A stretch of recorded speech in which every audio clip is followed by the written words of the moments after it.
परिवार से नाराज रोहिणी आचार्य ने घर छोड़ा। घर छोड़ने के बाद पटना एयरपोर्ट पर रोहिणी आचार्य ने बयान दिया, मुझे परिवार से निकाला गया। उन्होंने कहा मेरा कोई परिवार नहीं है। तेजस्वी, संजय, रमीज से सवाल पूछिए। सवाल पूछने पर चप्पल से पिटाई करवाई जाती है। ये बड़ा बयान उनकी तरफ से सामने आया। इससे पहले तेज प्रताप यादव ने भी संजय का नाम लिया था। मेरा कोई परिवार नहीं है। अब ये जाकर के आप संजय, रमीज, तेजस्वी यादव से पूछिए, मेरा कोई परिवार नहीं है। वही लोग निकाला है हमको परिवार से, क्योंकि रिस्पॉन्सिबिलिटी लेना नहीं है उनको। पूरा दुनिया बोल रहा है जो चाणक्य बनेगा तो चाणक्य से आप सवाल पूछिएगा। जब कार्यकर्ता चाणक्य से सवाल कर रहा है, पूरा देश दुनिया सवाल कर रहा है कि पार्टी का ये ऐसा हाल क्यों हुआ। अब जब संजय और रमीज इन लोग का नाम लीजिए तो आपको घर से निकाल दिया जाएगा, आपको बदनाम किया जाएगा, आपको गाली दिलवाया जाएगा, आपके ऊपर चप्पल उठा करके मारा जाएगा। तो रोहिणी आचार्य का आप बयान सुन रहे थे, लेकिन रोहिणी आचार्य क्यों नाराज हैं? तेज प्रताप यादव को पार्टी परिवार से निकालने से नाराज है। आरजेडी में संजय यादव के बढ़ते कद से नाराज है, क्योंकि इससे पहले एक पोस्ट भी सामने आ चुका है।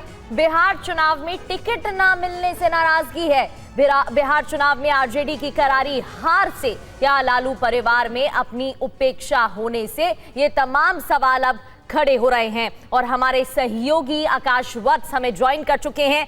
आकाश, तेज प्रताप यादव की तरफ से कहा गया था, संजय यादव का नाम लिया गया था और उन्हें जयचंद बताया गया था। अब रोहिणी की तरफ से दो नाम लिए गए हैं, संजय यादव और रमीज का। ये रमीज कौन है और उनकी तरफ से जो बयान दिया गया है, इसके क्या मायने निकालें? क्योंकि विवाद पारिवारिक कलह नहीं बल्कि बिहार की राजनीति में गतिरोध करने वाला भी एक कदम है। देखिए प्रगति, अब ये जब जितना जो कुछ भी अब तक कहा गया था, ये उस सब से अब आगे की बात हो गई है। रोहिणी आचार्य जिस बात का जिक्र कर रही हैं, जिस बात को कह रही हैं, वो एक तो अपने आप में बहुत बड़ी बात है। दूसरी बात यह है कि चुनाव परिणाम के बाद से आरजेडी में ये सवाल खड़े होने लगे कि आखिर संजय यादव, जो पार्टी को उनके ऊपर आरोप है कि वो पार्टी को, खास करके तेजस्वी यादव को हाईजैक करके बैठे हैं। ये आरोप उनके कार्यकर्ता, पार्टी के लोग, ये बात तेज प्रताप यादव भी कहते रहे हैं और यही बात एक तरीके से रोहिणी आचार्य कह रही हैं। उनका कहना ये है कि जब परफॉर्मेंस इतना खराब हुआ है तो उसी तरीके से जवाब देने के लिए संजय यादव को आगे आना चाहिए, लेकिन संजय यादव आगे नहीं आ रहे हैं। और जब वो निकलती हैं, पटना एयरपोर्ट के पास पहुंचती हैं और पटना एयरपोर्ट पर जब उन्होंने कहा, वो अपने आप में बड़ी बात है कि उन्हें परिवार में सिर्फ इस सवाल का जवाब, ऐसा नहीं कि इस सवाल का जवाब मिलता है, परिवार के लोग उन्हें वो चप्पल लेकर के मारने की बात का जिक्र भी करती है। जी। अब बात ये है, आपने एक दूसरा सवाल पूछा कि ये कौन है, रमीज कौन है? रमीज भी वैसे ही संजय यादव जैसे रहते हैं, तेजस्वी के साथ वैसे ही रमीज भी रहते हैं। परिवार से नाराज रोहिणी आचार्य ने घर छोड़ा। घर छोड़ने के बाद पटना एयरपोर्ट पर रोहिणी आचार्य ने बयान दिया, मुझे परिवार से निकाला गया। उन्होंने कहा मेरा कोई परिवार नहीं है। तेजस्वी, संजय, रमीज से सवाल पूछिए। सवाल पूछने पर चप्पल से पिटाई करवाई जाती है। ये बड़ा बयान उनकी तरफ से सामने आया। इससे पहले तेज प्रताप यादव ने भी संजय का नाम लिया था। मेरा कोई परिवार नहीं है। अब ये जाकर के आप संजय, रमीज, तेजस्वी यादव से पूछिए, मेरा कोई परिवार नहीं है। वही लोग निकाला है हमको परिवार से, क्योंकि रिस्पॉन्सिबिलिटी लेना नहीं है उनको। पूरा दुनिया बोल रहा है जो चाणक्य बनेगा तो चाणक्य से आप सवाल पूछिएगा। जब कार्यकर्ता चाणक्य से सवाल कर रहा है, पूरा देश दुनिया सवाल कर रहा है कि पार्टी का ये ऐसा हाल क्यों हुआ। अब जब संजय और रमीज इन लोग का नाम लीजिए तो आपको घर से निकाल दिया जाएगा, आपको बदनाम किया जाएगा, आपको गाली दिलवाया जाएगा, आपके ऊपर चप्पल उठा करके मारा जाएगा। तो रोहिणी आचार्य का आप बयान सुन रहे थे, लेकिन रोहिणी आचार्य क्यों नाराज हैं? तेज प्रताप यादव को पार्टी परिवार से निकालने से नाराज है। आरजेडी में संजय यादव के बढ़ते कद से नाराज है, क्योंकि इससे पहले एक पोस्ट भी सामने आ चुका है। बिहार चुनाव में टिकट ना मिलने से नाराजगी है। बिहार चुनाव में आरजेडी की करारी हार से या लालू परिवार में अपनी उपेक्षा होने से, ये तमाम सवाल अब खड़े हो रहे हैं और हमारे सहयोगी आकाश वत्स हमें ज्वाइन कर चुके हैं। आकाश, तेज प्रताप यादव की तरफ से कहा गया था, संजय यादव का नाम लिया गया था और उन्हें जयचंद बताया गया था। अब रोहिणी की तरफ से दो नाम लिए गए हैं, संजय यादव और रमीज का। ये रमीज कौन है और उनकी तरफ से जो बयान दिया गया है इसके क्या मायने निकालें, क्योंकि विवाद पारिवारिक कलह नहीं बल्कि बिहार की राजनीति में गतिरोध करने वाला भी एक कदम है। देखिए प्रगति, अब ये जब जितना जो कुछ भी अब तक कहा गया था ये उस सब से अब आगे की बात हो गई है।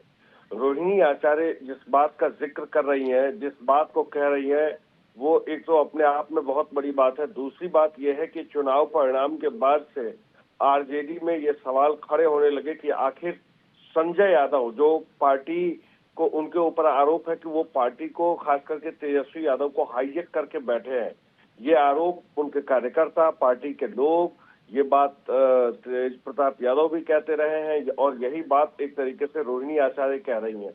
उनका कहना यह है कि जब परफॉर्मेंस इतना खराब हुआ है तो उसी तरीके से जवाब देने के लिए संजय यादव को आगे आना चाहिए, लेकिन संजय यादव आगे नहीं आ रहे हैं। और जब वो निकलती हैं, पटना एयरपोर्ट के पास पहुंचती हैं और पटना एयरपोर्ट पर जब उन्होंने कहा, वो अपने आप में बड़ी बात है कि उन्हें परिवार में सिर्फ इस सवाल का जवाब, ऐसा नहीं कि सवाल का जवाब मिलता है, परिवार के लोग उन्हें वो चप्पल लेकर के मारने की बात का जिक्र भी करती है। जी। अब बात ये है, आपने एक दूसरा सवाल पूछा कि ये कौन है, रमीज कौन है। रमीज भी वैसे ही संजय यादव जैसे रहते हैं, तेजस्वी के साथ वैसे ही रमीज भी रहते हैं। परिवार से नाराज रोहिणी आचार्य ने घर छोड़ा। घर छोड़ने के बाद पटना एयरपोर्ट पर रोहिणी आचार्य ने बयान दिया, मुझे परिवार से निकाला गया। उन्होंने कहा मेरा कोई परिवार नहीं है। तेजस्वी, संजय, रमीज से सवाल पूछिए। सवाल पूछने पर चप्पल से पिटाई करवाई जाती है। ये बड़ा बयान उनकी तरफ से सामने आया। इससे पहले तेज प्रताप यादव ने भी संजय का नाम लिया था। मेरा कोई परिवार नहीं है। अब ये जा कर के आप संजय, रमीज, तेजस्वी यादव से पूछिए, मेरा कोई परिवार नहीं है। वही लोग निकाला है हमको परिवार से, क्योंकि रिस्पॉन्सिबिलिटी लेना नहीं है उनको।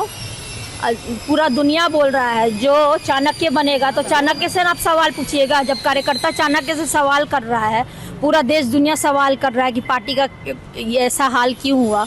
अब जब संजय और रमीज इन लोग का नाम लीजिए तो आपको घर से निकाल दिया जाएगा, आपको बदनाम किया जाएगा, आपको गाली दिलवाया जाएगा, आपके ऊपर चप्पल उठा करके मारा जाएगा। तो रोहिणी आचार्य का आप बयान सुन रहे थे, लेकिन रोहिणी आचार्य क्यों नाराज हैं? तेज प्रताप यादव को पार्टी परिवार से निकालने से नाराज है, आरजेडी में संजय यादव के बढ़ते कद से नाराज है, क्योंकि इससे पहले एक पोस्ट भी सामने आ चुका है। बिहार चुनाव में टिकट ना मिलने से नाराजगी है। बिहार चुनाव में आरजेडी की करारी हार से या लालू परिवार में अपनी उपेक्षा होने से, ये तमाम सवाल अब खड़े हो रहे हैं और हमारे सहयोगी आकाश वत्स हमें ज्वाइन कर चुके हैं। आकाश, तेज प्रताप यादव की तरफ से कहा गया था, संजय यादव का नाम लिया गया था और उन्हें जयचंद बताया गया था। अब रोहिणी की तरफ से दो नाम लिए गए हैं, संजय यादव और रमीज का। ये रमीज कौन है और उनकी तरफ से जो बयान दिया गया है इसके क्या मायने निकालें, क्योंकि विवाद पारिवारिक कलह नहीं बल्कि बिहार की राजनीति में गतिरोध करने वाला भी एक कदम है। देखिए प्रगति, अब ये जब जितना जो कुछ भी अब तक कहा गया था ये उस सब से अब आगे की बात हो गई है। रोहिणी आचार्य जिस बात का जिक्र कर रही हैं, जिस बात को कह रही हैं, वो एक तो अपने आप में बहुत बड़ी बात है। दूसरी बात यह है कि चुनाव परिणाम के बाद से आरजेडी में ये सवाल खड़े होने लगे कि आखिर संजय यादव, जो पार्टी को उनके ऊपर आरोप है कि वो पार्टी को, खास करके तेजस्वी यादव को हाईजैक करके बैठे हैं, ये आरोप उनके कार्यकर्ता, पार्टी के लोग, ये बात तेज प्रताप यादव भी कहते रहे हैं और यही बात एक तरीके से रोहिणी आचार्य कह रही हैं। उनका कहना यह है कि जब परफॉर्मेंस इतना खराब हुआ है तो उसी तरीके से जवाब देने के लिए संजय यादव को आगे आना चाहिए, लेकिन संजय यादव आगे नहीं आ रहे हैं।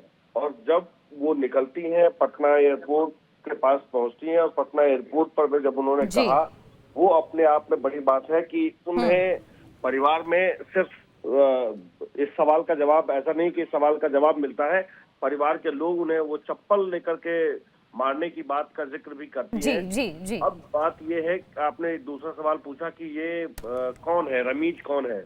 रमीज भी वैसे ही संजय यादव जैसे रहते हैं तेजस्वी के साथ, वैसे ही रमीज भी रहते हैं, और रमीज ठीक है। उत्तर प्रदेश के बलरामपुर जिले के रहने वाले हैं। और बिल्कुल बिल्कुल आकाश, समय को देखते हुए आपको यहाँ पर रोक रही हूँ आपको, लेकिन लौटेंगे आपके पास और इस पर ज्यादा जानकारी लेंगे। फिलहाल अभी के लिए बहुत बहुत शुक्रिया।